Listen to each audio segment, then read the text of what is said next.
గురురూపదేవులు శ్రీ జ్ఞానానందగిరి మహారాజ్ గారి పాదపద్మములకు సాష్టాంగ నమస్కారములు.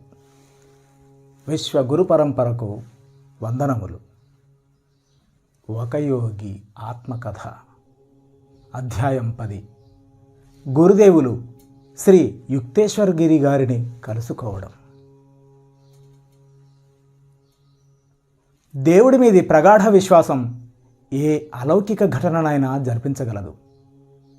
చదవకుండా పరీక్ష ప్యాస్ అవ్వడం ఒక్కటి తప్ప. ఏమీ తోచనప్పుడు ఒకసారి నేను తీసుకున్న స్ఫూర్తిదాయకమైన పుస్తకాన్ని వెంటనే వెగటు పుట్టి మూసేశాను. రచయిత చెప్పిన మినహాయింపు చూస్తే దేవుడి మీద ఆయన గారికి బొత్తిగా విశ్వాసం లేనట్టు కనిపిస్తోంది అనుకున్నాను. పాపం వెర్రివాడు. నడిరాత్రి వెలిగే చమురు దీపం మీదే గొప్ప గౌరవం ఉన్నవాడు. నేను హై స్కూల్ చదువు పూర్తి చేస్తానని వెనకే మా నాన్నగారికి మాట ఇచ్చాను. కానీ నేను శ్రద్ధ పట్టినట్టు నటించలేను. నెలలు గడుస్తున్న కొద్దీ నేను క్లాసులో కనిపించడం మరింత తక్కువైంది. కలకత్తా స్నానాల రేవుల్లో నిర్జన ప్రదేశాలకు వెళ్ళడం ఎక్కువయింది. ఆ రేవుల్నే ఆనుకుని ఉన్నాయి శ్మశానాలు. ముఖ్యంగా రాత్రిపూట భయంకరంగా ఉండే ఈ శ్మశానాలు యోగిని బాగా ఆకట్టుకుంటాయని అంటారు. మరణం లేని మహత్తత్వాన్ని అన్వేషించేవాడు కొన్ని బోడి పుర్రెల్ని చూసి బెదిరిపోకూడదు. రకరకాల ఎముకలు చెల్లాచెదురుగా ఉండే నైరాశ్య నిలయంలోనే మానవ జీవితం ఎంత అపరిపూర్ణమైనదో స్పష్టమవుతుంది. ఈ విధంగా నేను చేసే అర్ధరాత్రి జాగరణలు స్వభావరీత్యా విద్యార్థులు చేసే జాగరణలకు భిన్నమైనవి. హిందూ హై స్కూల్లో సంవత్సరాంత పరీక్షలు జరిగే వారం గబగబా దగ్గర పడుతోంది. ఈ పరీక్షాకాలం శ్మశాన వాటికలాగే సుపరిచితమైన భయోత్పాతాన్ని కలిగిస్తోంది. అయినా నా మనస్సు ప్రశాంతంగానే ఉంది. పిశాచాలకు జంకకుండా నేనక్కడ తరగతి గదుల్లో కంటపడని జ్ఞానాన్ని తవ్వితీస్తున్నాను. కానీ నాకు ప్రణవానంద స్వామి వారిలా ఒకే సమయంలో రెండు చోట్ల సులువుగా కనపడే నేర్పు లేదు. అయితే భగవంతుడు ఆ సంకట స్థితిని గమనించి నన్ను దాంట్లోంచి బయటపడేస్తాడన్నది నా ఆలోచన. దురదృష్టవశాత్తు కొందరికిది తర్కవిరుద్ధంగా కనిపించవచ్చు. కష్టాలు వచ్చినప్పుడు భగవంతుడి లీలా విశేషం వివరించడానికి వీలు కాని విధంగా 1000 దృష్టాంతాల్లో కళ్లకు కట్టినప్పుడు వాటి మూలంగా భక్తుడికి హేతురాహిత్యం ఏర్పడుతుంది. ఓ ముకుందా, ఈ మధ్య బొత్తిగా కనిపించడమే మానేశావు. ఒకనాడు మధ్యాహ్నం నా సహాధ్యాయి ఒకడు నన్ను గడపార్ రోడ్డులో పలకరించాడు. అరే నంటూ, నేను స్కూల్లో కనిపించకపోవడం నన్ను తప్పకుండా ఇరకాటంలో పెట్టేలా ఉందిరా అంటూ స్నేహపూర్వకంగా చూస్తున్న నంటూ దగ్గర నా బాధ వెళ్ళబట్టుకున్నాను. నంటూ మంచి తెలివైన విద్యార్థి. వాడు నా మాటకి కులాసాగా నవ్వాడు. నా అవస్థ చూస్తే ఎవరికైనా నవ్వు రాకపోదు. చివరి పరీక్షలకు నువ్వు బొత్తిగా తయారు కాకుండా ఉన్నావు అన్నాడు వాడు. నేను నీకు సహాయం చెయ్యాలనుకుంటున్నాను. ఈ మామూలు మాటలే ఒక దివ్యమైన వాగ్దానాన్ని నా చెవుల్లో వేశాయి. మంచి హుషారుగా మా స్నేహితుడి ఇంటికి వెళ్ళాను. మాస్టర్లు పరీక్షల్లో ఇవ్వవచ్చునని తనకనిపించిన రకరకాల ప్రశ్నలకు సమాధానాలు వాడు నాకు స్థూలంగా చెప్పుకొచ్చాడు.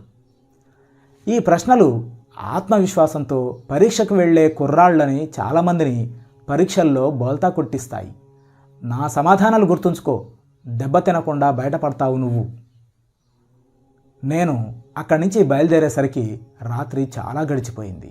అప్పటికప్పుడు పట్టించుకున్న పాండిత్యంతో పిటపిటలాడిపోతూ రాబోయే గడ్డు రోజుల్లో ఆ పాండిత్యం అలాగే నిలిచి ఉండాలని భక్తితో ప్రార్థన చేశాను. నంటూ నా పరీక్షకున్న అనేక పాఠ్య విషయాలు నాకు బోధించాడు. కానీ ఆ తొందరలో టైము చాలకపోవడం వల్ల నా సంస్కృతం కోర్సు సంగతి మరచిపోయాడు. ఈ పొరపాటును దేవుడికి భక్తిపూర్వకంగా గుర్తు చేశాను. మర్నాడు పొద్దున లయబద్ధంగా కదం తొక్కుతూ నడుస్తూ కొత్తగా గడించిన జ్ఞానాన్ని వంటబట్టించుకుంటూ షికారుకు బయలుదేరాను. నేను అడ్డదారి పట్టి ఒక మూల ఒత్తుగా పెరిగిన గడ్డి మొక్కల్లో పడి పోతూ ఉండగా విడివిడిగా పడి ఉన్న కొన్ని అచ్చు కాగితాల మీద నా కళ్ళు పడ్డాయి.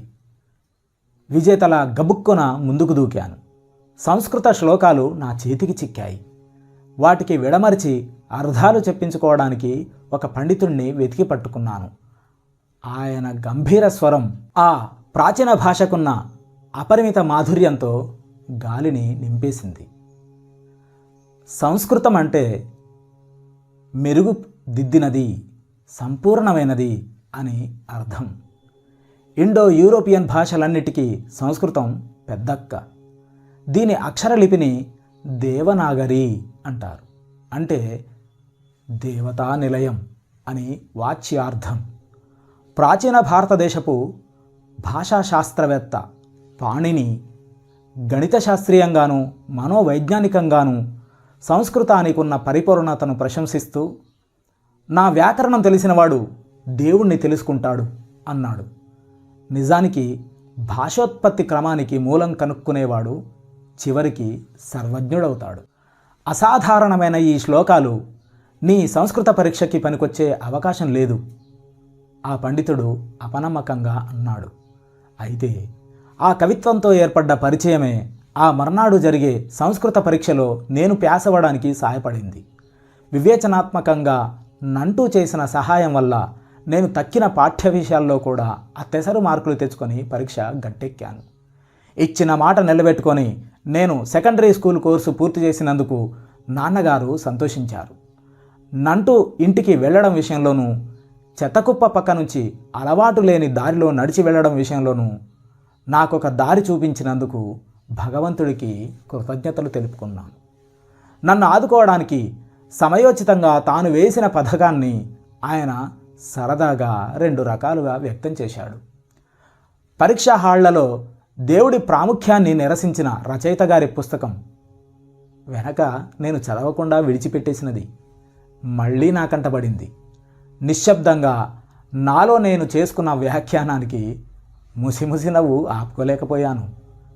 పీనుగుల మధ్య కూర్చుని దైవ ప్రార్థన చేయడం హైస్కూల్ డిప్లొమా సంపాదించడానికి అడ్డదారి అని గనక నేను ఈయనకి చెప్పవలసి వస్తే ఈయన గారి మనస్సులో గందరగోళం ఇంకా పెరిగిపోయేది. నా కొత్త ఘనత కారణంగా ఇప్పుడు ఇంట్లోంచి వెళ్ళిపోవడానికి బాహాటంగానే పథకం వేస్తున్నాను.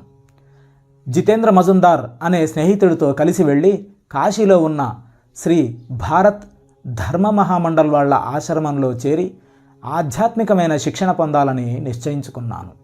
మా కుటుంబంతో ఎడబాటు వస్తుందన్న ఆలోచనతో ఒకనాడు నేను బెంగపడిపోయాను. అమ్మ పోయిన తర్వాత ఇంట్లో వాళ్ళ మీద, ముఖ్యంగా మా తమ్ముళ్ళు సనందుడి మీద, విష్ణు మీద, మా చివరి చెల్లెలు తాము మీద నా ఆప్యాయత గాఢంగా పెరిగింది. వెంటనే నా ఏకాంత స్థలానికి పరిగెత్తాను.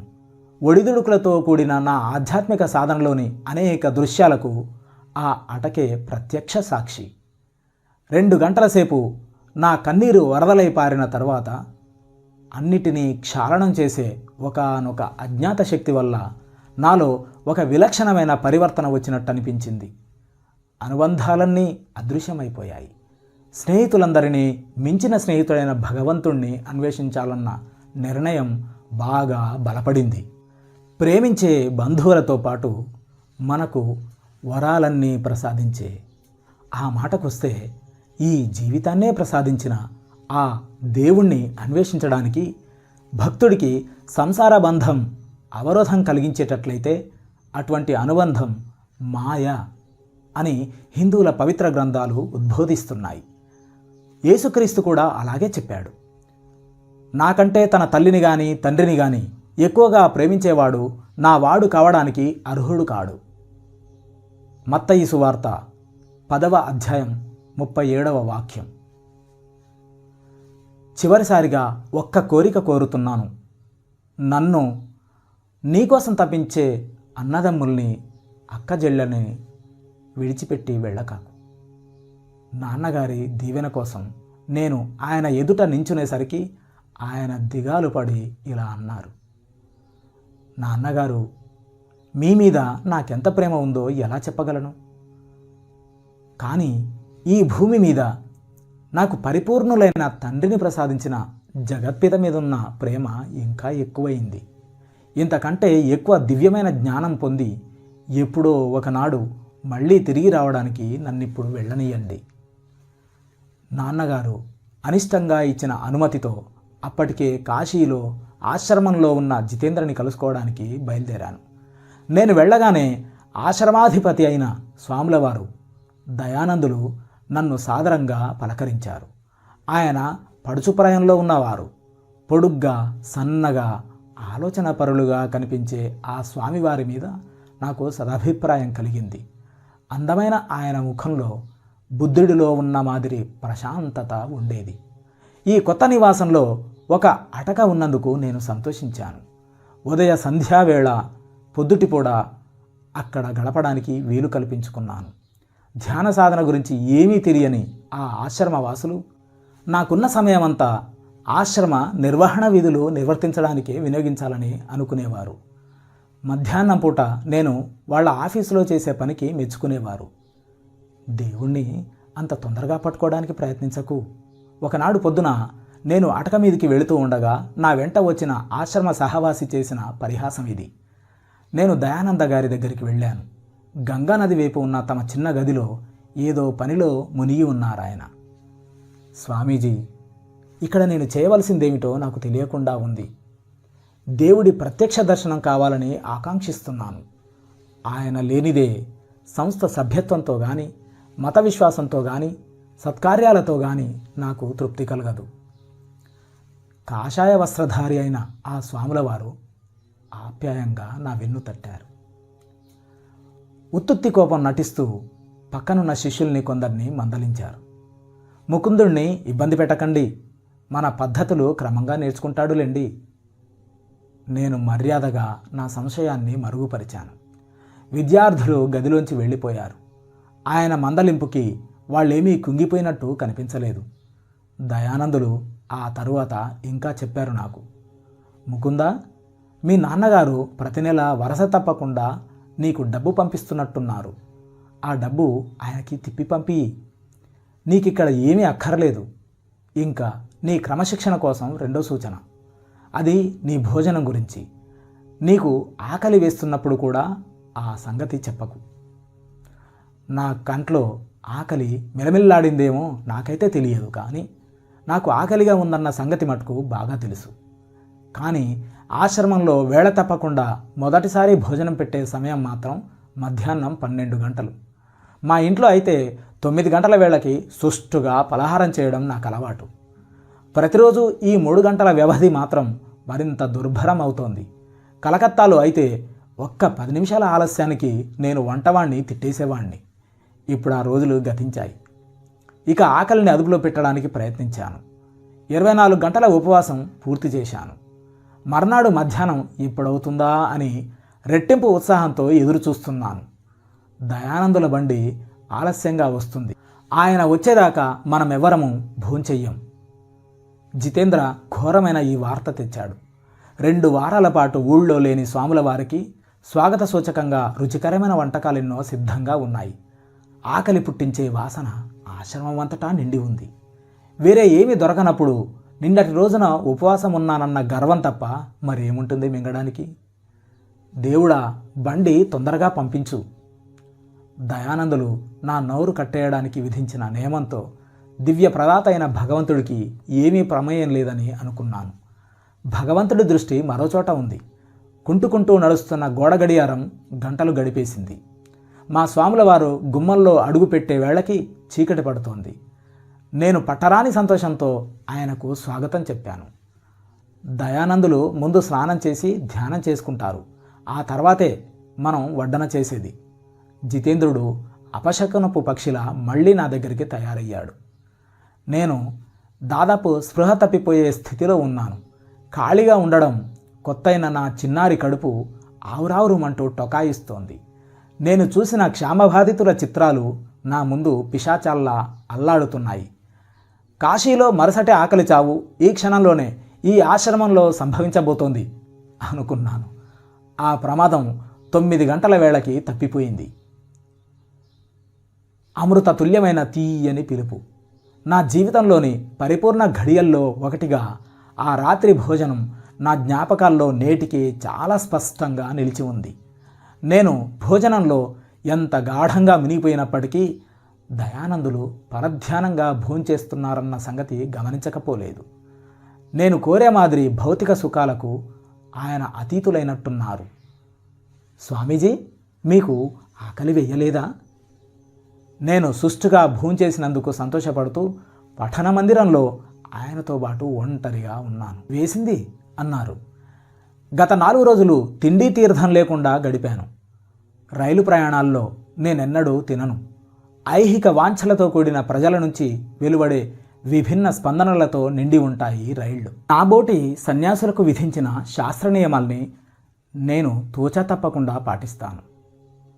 స్థూలంగా శాస్త్రాలుగా చెప్పే పవిత్ర గ్రంథాలు 4 రకాలుగా ఉన్నాయి. శృతి, స్మృతి, పురాణ, తంత్ర గ్రంథాలు. ధార్మిక, సాంఘిక జీవితానికి సంబంధించిన అన్ని అంశాలను గూర్చి, ఇంకా చట్టం, వైద్యం, వాస్తు, లలిత కళలు వగైరా అనేక రంగాలకు సంబంధించిన విషయాలు ఈ సమగ్ర గ్రంథాల్లో ఉన్నాయి.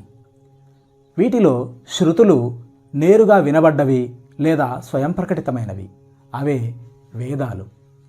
జ్ఞప్తిలో ఉంచుకున్న విశాలైన స్మృతులను కాలాంతరంలో ప్రపంచంలోకెల్లా అతిపెద్ద మహాకావ్యాలైన ఎపిక్ పోయమ్స్, రామాయణ, మహాభారతాలుగా రాశారు. 18 సంఖ్యలో ఉన్న పురాణాలు వాస్తవానికి ప్రతీకాత్మక కథలు. తంత్రం అనే మాటకు వాచ్యార్థం కర్మకాండ అని.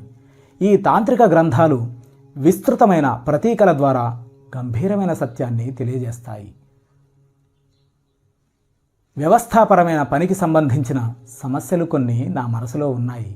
అంచేత ఈ రాత్రి భోజనం మీద మనసు పెట్టలేదు. తొందరేముంది, రేపు గుర్తుపెట్టుకొని సరిగా భోంచేస్తాలే అంటూ ఉల్లాసంగా నవ్వారాయన. ఉక్కిరిబిక్కిరి చేస్తున్నట్లుగా నాలో లజ్జ వ్యాపించింది. కానీ గడిచిన రోజంతా నేను అనుభవించిన హింస అంత సులువుగా మర్చిపోలేకపోయాను. నేను మరో ప్రశ్న అడగడానికి పూనుకున్నాను. స్వామీజీ, మీ ఆదేశం నాకు గందరగోళం కలిగిస్తోంది. అన్నం పెట్టమని నేను ఎన్నడూ అడగననుకోండి, నాకెవరూ ఏం పెట్టరనుకోండి, నేను ఆకలితో మాడి చావవలసిందే. అయితే చావు. ఈ భయంకరమైన సలహా గాలిని చీల్చుకుంటూ వినవచ్చింది. చావవలసే ఉంటే చావు ముకుందా. దైవబలం వల్లనే కానీ తిండి బలం వల్ల బతుకుతానని ఎన్నడూ నమ్మకు. పుష్టినిచ్చే పదార్థాలన్నీ సృష్టించినవాడు ఆయన. ఆకలి పుట్టించినవాడు ఆయన. తన భక్తుడి పాలన, పోషణ ఆయన తప్పకుండా చూసుకుంటాడు. అన్నం నిన్ను బతికిస్తోందని కానీ, డబ్బు పోషిస్తోందని కానీ, మనుషులు పోషిస్తున్నారని కానీ అనుకోకు. ఆ ప్రభువు నీ ఊపిరి కాస్త లాగేస్తే అవేమన్నా నీకు సహాయపడతాయా? అవి కేవలం ఆయన ఉపకరణాలు మాత్రమే. నీ కడుపులో ఆహారం జీర్ణమవుతున్నది ఏదో నీ నేర్పు వలన. నీ విచక్షణ ఖడ్గాన్ని ఉపయోగించు ముకుందా. ఉపకరణ బంధాల్ని ఛేదించి ఒకే ఒక కారణమైన భగవంతుణ్ణి దర్శించు. నిశితమైన ఆయన మాటలు నాలో మూలుగా లోతుల్లోకి దూసుకుపోవడం గమనించాను. దాహిక అవసరాలు ఆత్మను పరాజితం చేస్తాయన్న పాతకాలపు భ్రమ పటాపంచలైంది. పరమాత్మ సర్వసమృద్ధిని అక్కడే చవిచూశాను. వారణాసి ఆశ్రమంలో నేర్చుకున్న ఈ గుణపాఠం ఉపయోగాన్ని రుజువు చేసే సందర్భం అనంతయాత్రగా సాగిన నా అనంతర జీవితంలో ఎన్ని అపరిచిత నగరాల్లో వచ్చిందో. కలకత్తా నుంచి వచ్చేటప్పుడు నాతో వచ్చిన ఒకే ఒక విలువైన వస్తువు మా అమ్మ దగ్గర నుంచి నాకు సంక్రమించిన వెండి రక్షరేకు. నా చిన్నప్పుడు మా అమ్మకి ఒక సాధువు ఇచ్చినది. కొన్నేళ్లుగా దాన్ని నేను కాపాడుకుంటూ ఇప్పుడు ఆశ్రమంలో నా గదిలో జాగ్రత్తగా దాచిపెట్టాను. ఒకనాడు పొద్దున నేను రక్షరేకుని మళ్ళీ ఒకసారి చూసుకొని ఆనందిద్దామని తాళం వేసిన పెట్టె తెరిచాను. సీలు వేసిన కవరును ఎవరూ తాకనైనా లేదు. కానీ రక్షరేకు మాయమైపోయింది. అది పోయినందుకు ఎంతో బాధపడుతూ కవరు చింపి చూసుకొని నేను పొరపాటు పడ్డానికి అవకాశం లేదని రూఢీ చేసుకున్నాను. ఆ సాధువు జోస్యం చెప్పిన ప్రకారమే ఆయన శూన్యంలోంచి తెప్పించి ఇచ్చినది తిరిగి శూన్యంలోనే కలిసిపోయింది. దయానందుల అనుయాయులతో నా సంబంధం క్రమంగా చెడిపోతూ వచ్చింది. కావాలని నేను వాళ్ళకి దూరంగా ఉంటున్నందువల్ల నొచ్చుకొని వాళ్ళు నాకు దూరమయ్యారు. ఏ ఆశయంతో నేను ఇంటిని, ప్రాపంచికమైన ఆశల్ని అన్నింటినీ వదులుకొని దైవధ్యాన నిష్టకు కట్టుబడి ఉన్నానో ఆ ఆశయమే అన్ని వైపుల నుంచి నిస్సారమైన విమర్శకు గురవుతూ వచ్చింది. ఆధ్యాత్మిక పరివేదనతో మనసు వ్యధ చెంది భగవంతుడు నాకొక సమాధానం అనుగ్రహించే వరకు ప్రార్థన చేయాలని నిశ్చయించుకొని ఒక ఉషోదయాన నేను అటక మీదకి వెళ్ళాను. దయామయి జగన్మాత, దివ్యదర్శనాల ద్వారా నువ్వైనా నాకు జ్ఞానబోధ చెయ్యి, లేకపోతే నువ్వు పంపే గురువు ద్వారానైనా బోధించు. గంటల తరబడిగా నేను వెక్కి వెక్కి ఏడుస్తూ పెట్టుకున్న మరకు సమాధానం రాలేదు. ఇంతలో హఠాత్తుగా అనంతమైన ఒక వలయాకార మండలంలోకి నన్ను సశరీరంగా లేవనెత్తినట్టు అనిపించింది. నీ గురువు ఈ రోజునే వస్తున్నాడు. దివ్యమైన ఒక స్త్రీ కంఠస్వరం అన్ని వైపుల నుంచి అవ్యక్తంలోంచి వినవచ్చింది. ఇంతలో ఒక నిర్దిష్ట ప్రదేశం నుంచి కేక వినిపించడంతో నా అతీంద్రియానుభూతి పటాపంచలైంది. వంటింట్లోంచి హాబు అను మారుపేరు గల యువ పురోహితుడు పిలుస్తున్నాడు నన్ను. ముకుందా, ఇంకా ధ్యానం చాలు, నువ్వు పని మీద వెళ్ళాలి. మరోనాడైతే నేను అసహనంగా జవాబిచ్చి ఉండేవాణ్ణి. ఇప్పుడు మాత్రం కన్నీళ్లతో ఉబ్బిన మొహం తుడుచుకొని అణకువగా అతని మాట మన్నించాను. హాబుతో కలిసి ఎక్కడో దూరంగా బెంగాలీ బస్తీలో ఉన్న బజారుకు బయలుదేరాను. బజారులో మేము సరుకులు కొనడం పూర్తయ్యేసరికి సూర్యుడింకా నడినెత్తికి రాలేదు.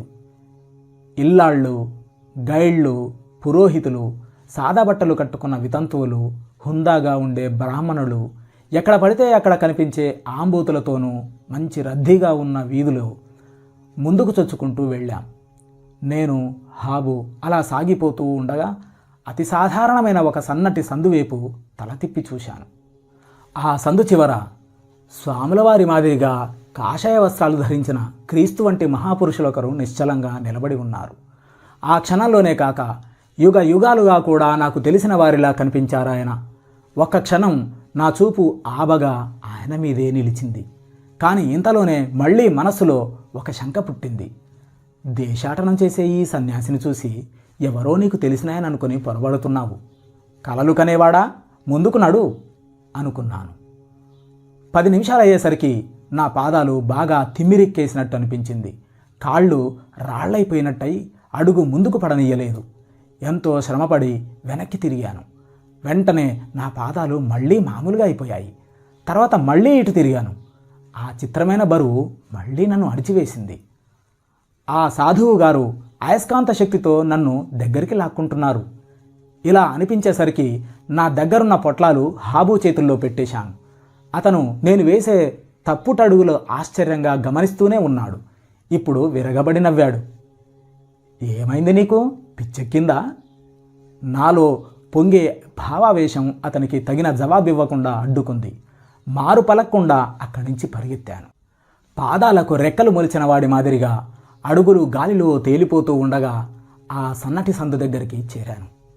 నేనున్న వైపే నిలకడగా చూస్తున్న ప్రశాంత మూర్తి చటుక్కున నా కంటపడ్డారు. ఆత్రంగా కొన్ని అడుగులు వేసేసరికి ఆయన పాదాల దగ్గరున్నాను. గురుదేవా, 1000 దివ్య దర్శనాల్లో నా కళ్లకు కట్టిన దివ్య ముఖబింబం ఇదే. కొనదేరిన గడ్డంతో, గిరజాల జుట్టుతో, సింహాన్ని తలపించే తల, శుభదృష్టి ప్రసరించే ఈ కళ్ళు రాత్రివేళల్లో నేను అస్తవ్యస్తమైన ఆలోచనలతో విషాదంలో మునిగి ఉన్నప్పుడు నా వైపు గుచ్చిగుచ్చి చూస్తుండేవి. వాటిలో నాకు పూర్తిగా అర్థం కాని ఆశాభావం ఏదో పొడగడుతూ ఉండేది. నా తండ్రి వచ్చేశావా అంటూ గురుదేవులు ఆనందంతో తబ్బిబ్బై వణికిపోతున్న గొంతుతో బెంగాలీ భాషలో మళ్ళీ మళ్ళీ అన్నారు. ఎన్నేళ్లు కాచుకొని ఉన్నాను బాబు నీకోసం. మేమిద్దరం మౌనంలో ఐక్యమయ్యాం. మాటలు బొత్తిగా అనవసరమనిపించాయి. అనర్గళ వాక్ ప్రవాహం నిశ్శబ్ద సంగీతంలో గురువు హృదయం నుంచి నేరుగా శిష్యుడిలోకి ప్రవహించింది. నా గురుదేవులు దైవ సాక్షాత్కారం పొందినవారని, నన్ను వారు దైవ సన్నిధికి చేరుస్తారని నిరాపేక్షమైన అంతరదృష్టి వల్ల తెలుసుకున్నాను. ఈ జీవితంలో అలుముకున్న చీకటి గత జన్మల జ్ఞాపకాలనే చిరు పొద్దుపొడుపుతో అదృశ్యమైపోయింది. నాటకీయ కాలం చక్రగతిలో ఆవృతమయ్యే గతం, వర్తమానం, భవిష్యత్తులు ఆ కాల నాటక దృశ్యాలు. ఈ పవిత్ర పాద సన్నిధిలో నన్ను గమనించిన తొలి రోజు ఇది కాదు. గురుదేవులు నా చెయ్యి పట్టుకొని ఆ ఊళ్ళో రాణామహల్ బస్తీలో ఉన్న ఒక ఇంటికి తీసుకువెళ్లారు.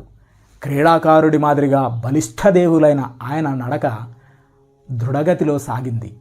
పొడుగ్గా నిటారుగా ఉన్న ఆయనకి అప్పటికి 55 ఏళ్లున్నప్పటికీ యువకుడిలా మంచి చురుగ్గా సత్తువతో ఉన్నారు.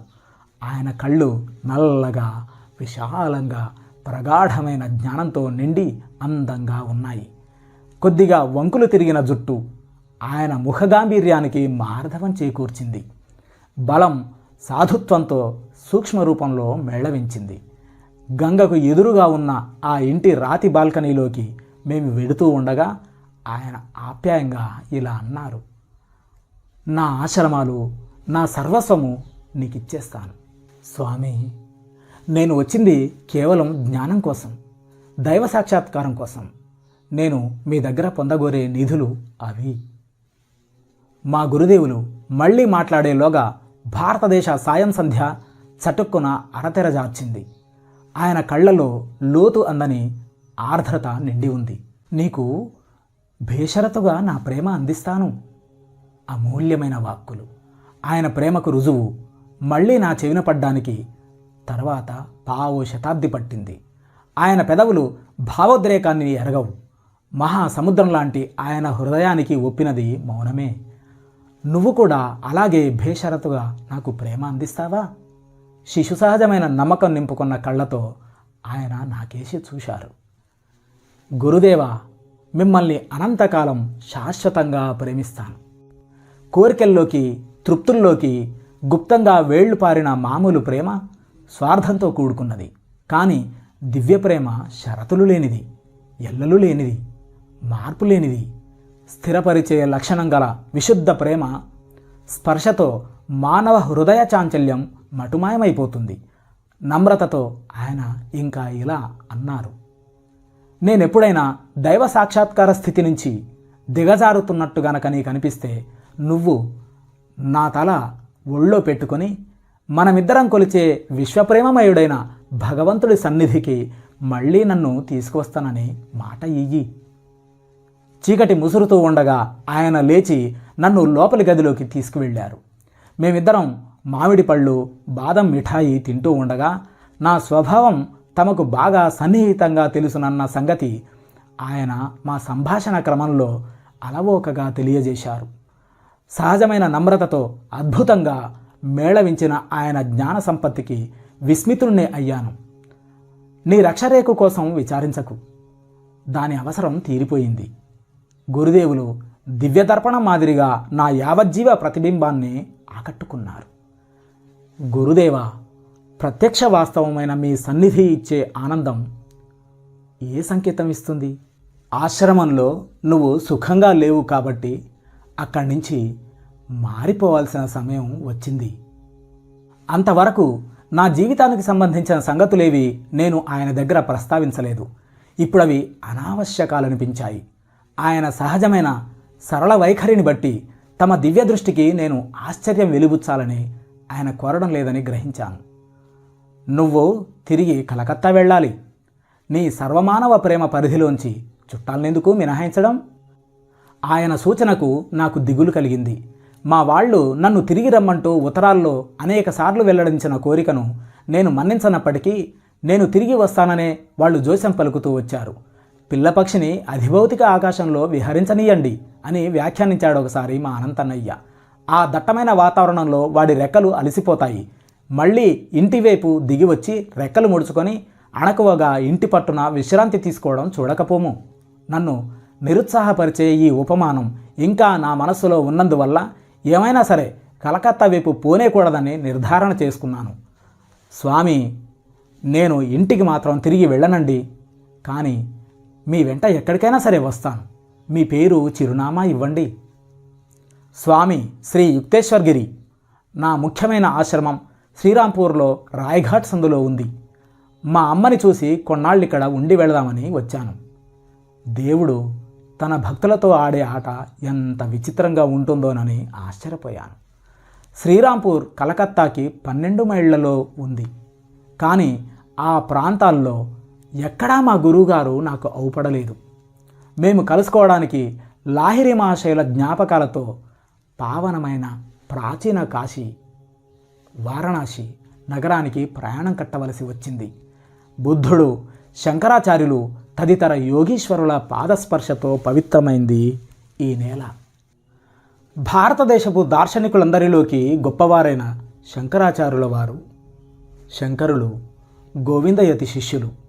గోవిందయతి గౌడపాదుల వారి శిష్యులు.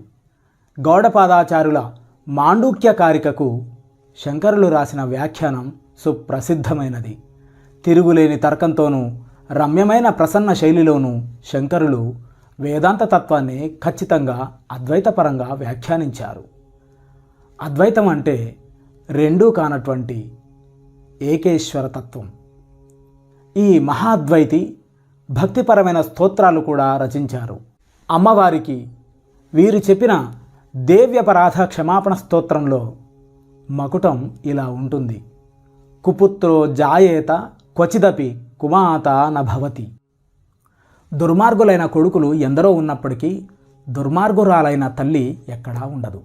శంకరుల శిష్యుడైన సనందనుడు బ్రహ్మసూత్రాలకు అంటే వేదాంత తత్వం భాష్యం రాశాడు. దాని రాతప్రతి అగ్నికి ఆహుతి అయిపోతే దాని ఒక్కసారి తిలకించిన శంకరులు దాంట్లో ఉన్న ప్రతి మాట తిరిగి శిష్యుడికి అప్పజెప్పారు. పంచపాదిక అన్న పేర ప్రసిద్ధమైన ఈ గ్రంథాన్ని ఈనాటికి పండితులు అధ్యయనం చేస్తూ ఉంటారు. సనందనుడనే ఈ శిష్యుడికి మరో కొత్త పేరు రావడానికి చక్కటి సంఘటన ఒకటి జరిగింది.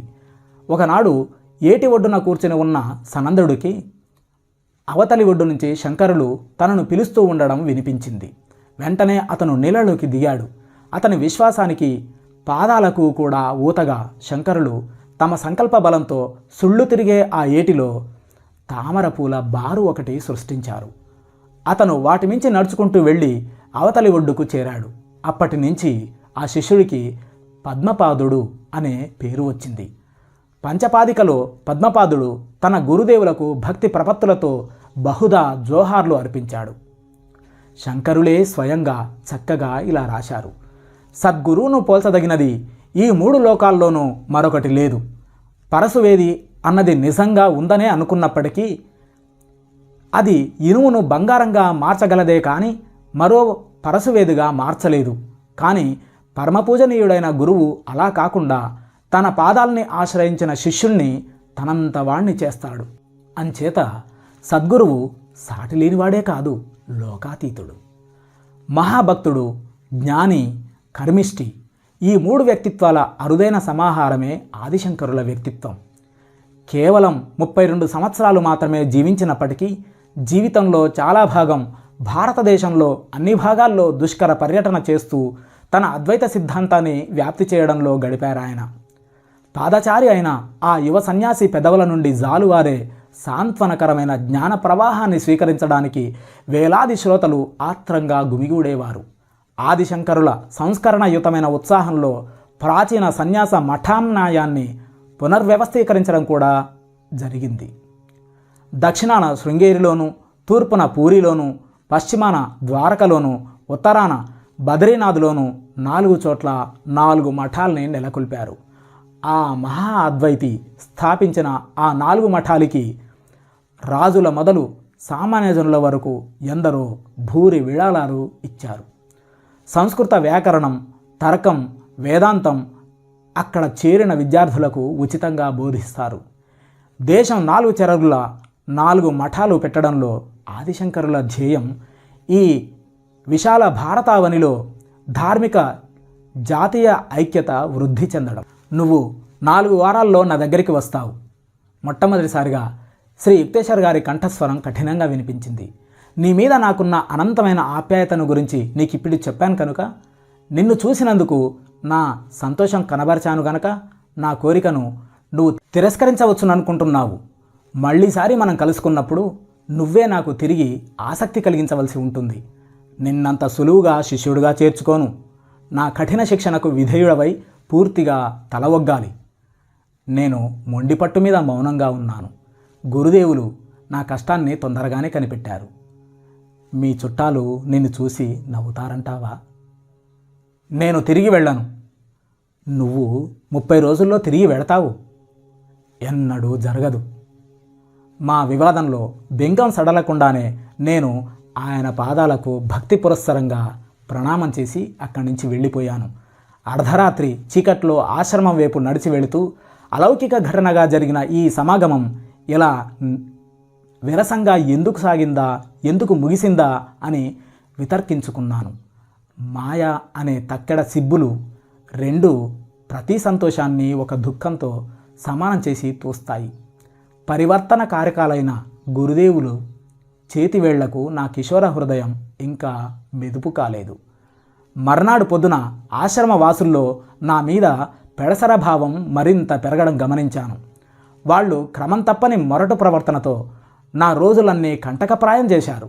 3 వారాలు గడిచాయి. బొంబాయిలో జరిగే ఒక సమావేశం నిమిత్తం దయానందులు ఆశ్రమం విడిచి వెళ్ళారు. నా నిస్సహాయ జీవితం నరకమైపోయింది. అంతా నా మీద విరుచుకుపడ్డారు. ముకుందుడు పరాన్నభుక్కు ఆశ్రమంలో పడి తింటాడు కానీ దానికి తగినంత పని చేయడు. ఈ వ్యాఖ్యానం చాటు నుంచి విని నా డబ్బు నాన్నగారికి తిప్పి పంపేయమన్న సలహా పాటించినందుకు మొట్టమొదటిసారిగా విచారించాను. గుండె బరువెక్కిపోవడంతో నాకున్న ఒకే ఒక స్నేహితుడు జితేంద్ర దగ్గరికి వెళ్ళాను. నేను వెళ్ళిపోతున్నాను. దయానందులు తిరిగి వచ్చిన తర్వాత ఆయనకి నా క్షమాపణలు తెలియజేయి. నేను వచ్చేస్తాను. ఇక్కడ ధ్యానం చేసుకోవడానికి నేను చేసే ప్రయత్నాలన్నీ నీ వాటికి మించి ఫలించడం లేదు, జితేంద్రుడు దృఢ నిశ్చయంతో అన్నాడు. ఈ మధ్య నేను క్రీస్తు లాంటి యోగీశ్వరుణ్ణి కలుసుకున్నాను. శ్రీరాంపూర్లో ఆయన దర్శనం చేసుకుందాం. క్రీస్తు శబ్దం ఒక చైతన్యాన్ని సూచిస్తుంది. అది సత్, తత్, ఓంలో తత్ శబ్దబోధకము. తండ్రి, కుమార, పరిశుద్ధాత్మ, ఫాదర్, సన్, హోలీ ఘోస్ట్లో కుమార శబ్ద బోధకమునైన విశ్వవ్యాప్తక ప్రచోదక బుద్ధి, క్రైస్ట్ ఇంటెలిజెన్స్. దీనినే కృష్ణ చైతన్యం, క్రీస్తు చైతన్యం, కూటస్థ చైతన్యం అని కూడా అంటారు. యోగం ద్వారా ఆ చైతన్య స్థితిని పొందిన వారందరూ యోగి క్రీస్తులే. ఈ విధంగా పక్షి ప్రమాదకరమైన రీతిలో కలకత్తాకి దగ్గరలో దిగడానికి తయారయ్యింది. జై గురుదేవ్, జై గురుదేవ్, జై గురుదేవ్.